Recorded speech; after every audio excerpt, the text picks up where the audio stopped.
Buckle up, everybody, because on this deep dive, we're tackling a true gaming legend. We're diving into the world of Charles Martinet. You know him, the man behind the Wahoos and the Let's Goes. And what's really cool about this one is we're not just talking about a voice, we're talking about a whole career.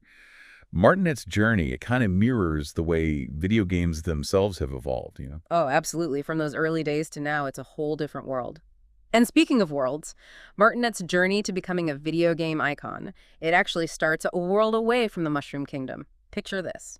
Young Charles Martinet, California-born, but his family takes him to Europe, and get this, he becomes fluent in French and Spanish. Like, while most kids are still figuring out English. It's wild how these early experiences, they always seem insignificant at the time, but they end up shaping everything. You know, like becoming fluent in multiple languages. For a voice actor, that's huge. Yeah. It opens up a whole range of characters, accents, just possibilities. It's like he unlocked a voice acting cheat code right from the start.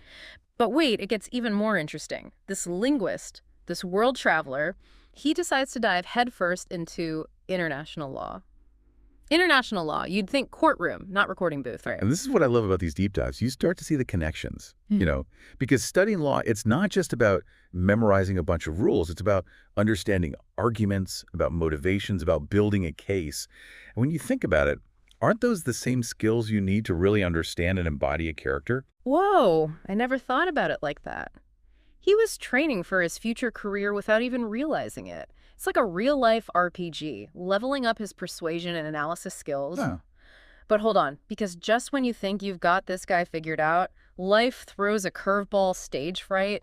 You know, that thing that makes most people run for the hills? Yeah, probably the biggest hurdle for a performer to overcome. Exactly. But Martinet, he doesn't back down. He decides to tackle it head-on by taking acting classes. And let me tell you, that decision right there, that was a game changer. Talk about a plot twist. Yes. So we've got our multilingual, analytically minded, stage fright-conquering Charles Martinet ready to take on the world of acting. But even his entry into the industry, almost a game over before it even began. Oh, no, you're going to have to tell me more about this. What happened? Picture this. Yeah. Last-minute audition. And it's not even for some big, exciting role. They're looking for a computer voice for a trade show. Okay, now, for those who weren't around back then, a trade show, it was like the Wild West of gaming. You had all these companies, big and small, showing off their stuff, trying to stand out. It was loud, chaotic, and you're basically talking to people through a screen, often using this clunky new facial capture tech. Early days, you know. Yeah, the early 90s, motion capture was nowhere near as sophisticated as it is now. It was cutting edge, but in a let's see if this thing explodes kind of way. Right. And the voice actors, they had to sell these characters with like a tenth of the technology they have now. Talk about a true test of skill. Okay, you've got to tell me more about this audition. What happened? Did he almost back out? He almost did, actually. And get this, when he finally gets to the audition, ready to unleash his best plumber voice, his first instinct, to go full-on stereotypical Italian. Oh no, like a imitating a gruff, exaggerated voice. Hey, Garsono, it's a me, you know, the whole shebang. laughing. Stop. I can't even picture that. It's just wrong. Thank goodness he had that moment of clarity, right? Like, hold on, this is for kids, probably not the best approach. It's a good thing he had that theater background to fall back on.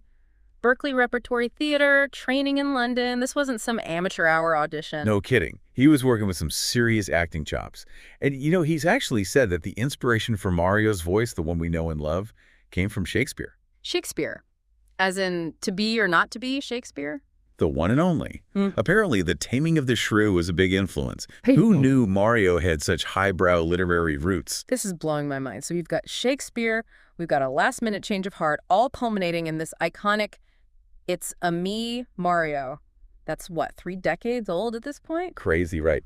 And it wasn't just the voice itself, it was the energy. Those catchphrases that just burrowed their way into our brains. A lot of that was pure improvisation, too. Oh, really? Like what? Give me an example. Remember in Super Mario 64, when you'd leave Mario idle for a bit, he'd start mumbling in his sleep. Sleepily. Nighty-night, spaghetti, ravioli, mamma mia. Yeah, how could I forget? That was all Charles Martinet, just riffing in the recording booth. Pure genius. Talk about leaving your mark. It's those little touches that really make a performance, you know? But as iconic as Mario is, and let's be real, he's the role of a lifetime, What I find so impressive is how much Charles Martinet went on to do beyond that. Oh, absolutely. I mean, he could have easily been typecast as the cheerful plumber for the rest of his career. Right. But no, he goes on to voice Luigi, Wario, Waluigi, even Baby Mario and Baby Luigi. Like, how many voices is this guy capable of? Seriously, it's like he's a one-man vocal orchestra. But it doesn't even stop there. Tell me he voiced like a Shakespearean villain at some point just to complete the circle. Not quite a villain, but how about a wise ancient dragon? A dragon? Wait, seriously? Oh, yeah, he voiced Parthenax in Skyrim. You know, that ancient dragon who mentors you, the one who speaks in riddles and breathes fire. No way, I had no idea. That's amazing. From high-pitched plumber to a deep-voiced philosophical dragon. That's not just talent, that's some vocal acrobatics. It just shows you the power of range, you know? This is a guy who could have easily stayed in the Mushroom Kingdom, but he wanted to explore different worlds, different characters. He's voiced everything from commercials to educational games. It makes you wonder how someone sustains that kind of career, the stamina it takes to embody all those different voices for so long. Which actually brings us to something that I think hit a lot of us, right in the nostalgia bone. Just a few months ago, back in August, Charles Martinet announces that he's stepping back from voicing Mario. Yeah, it was bittersweet, for sure. Like the end of an era. It really was, though from what I understand, he's not completely disappearing. He's transitioning into the role of a Mario ambassador. Right, which is still kind of vague, right? Like, what exactly does that entail? I'm picturing a tiny little hat, maybe a red carpet premiere, you know, with a red carpet, but instead of red, it's green, like a warp pipe. I know it. Yeah. But in all seriousness, it seems like he'll be doing more public appearances, fan conventions, maybe some voiceover work for other projects. It's almost like he's passing the torch, but the torch is wearing overalls and a cap. And honestly, even without knowing the specifics, who better to be that ambassador for Mario than the man himself, right?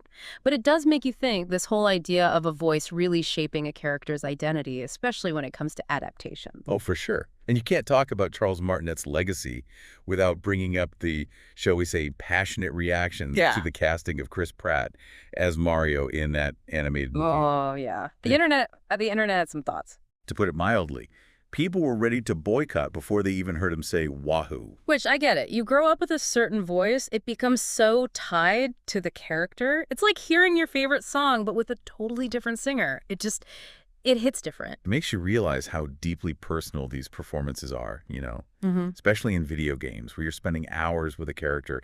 Their voice is guiding you. It's part of the experience. Totally. And it reminds you that even with all the amazing graphics and cutscenes we have now, the voice is still this incredibly powerful tool for connection. No doubt about it.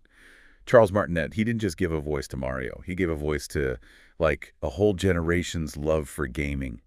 Those wahoos and let's goes. They're like sonic timestamps in our memory. Totally. They take you right back. It's wild to think he actually holds a Guinness World Record. Oh, yeah. For what? Speedrunning Mario 64 using only voice commands. No, that would be impressive. No, it's for most video game voiceover performances as the same character, over 100 games as Mario. That's commitment. That's a lot of wahoos. That's a whole lot of dedication. That's for sure.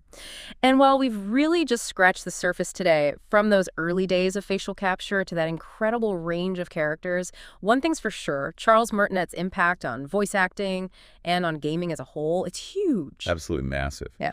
And as we look ahead, you know, to this future where technology just keeps evolving, where we're talking about AI and virtual reality and all these wild possibilities, it really makes you wonder, what's the future of voice acting? Right. I mean, will we get to a point where AI voices are so good you can't even tell the difference? Will motion capture become so seamless that the line between actor and character just disappears completely? It's mind-blowing to think about. And how will we, as players, as an audience, relate to those characters, those stories? It's a whole new world of questions. And I think a lot of it stems from the work of people like Charles Martinet, who showed us just how powerful a voice can be. For sure. So, as we wrap up this deep dive into the world of Charles Martinet, I think the big takeaway is never underestimate the power of a voice. Mm-hmm. It can transport you, it can move you, it can even become the soundtrack to your childhood. And sometimes it can make you feel like a kid again, even for just a little while. Couldn't have said it better myself. And on that note, until next time, keep exploring, keep those questions coming, and most importantly, keep listening. You never know what amazing stories are out there just waiting to be heard.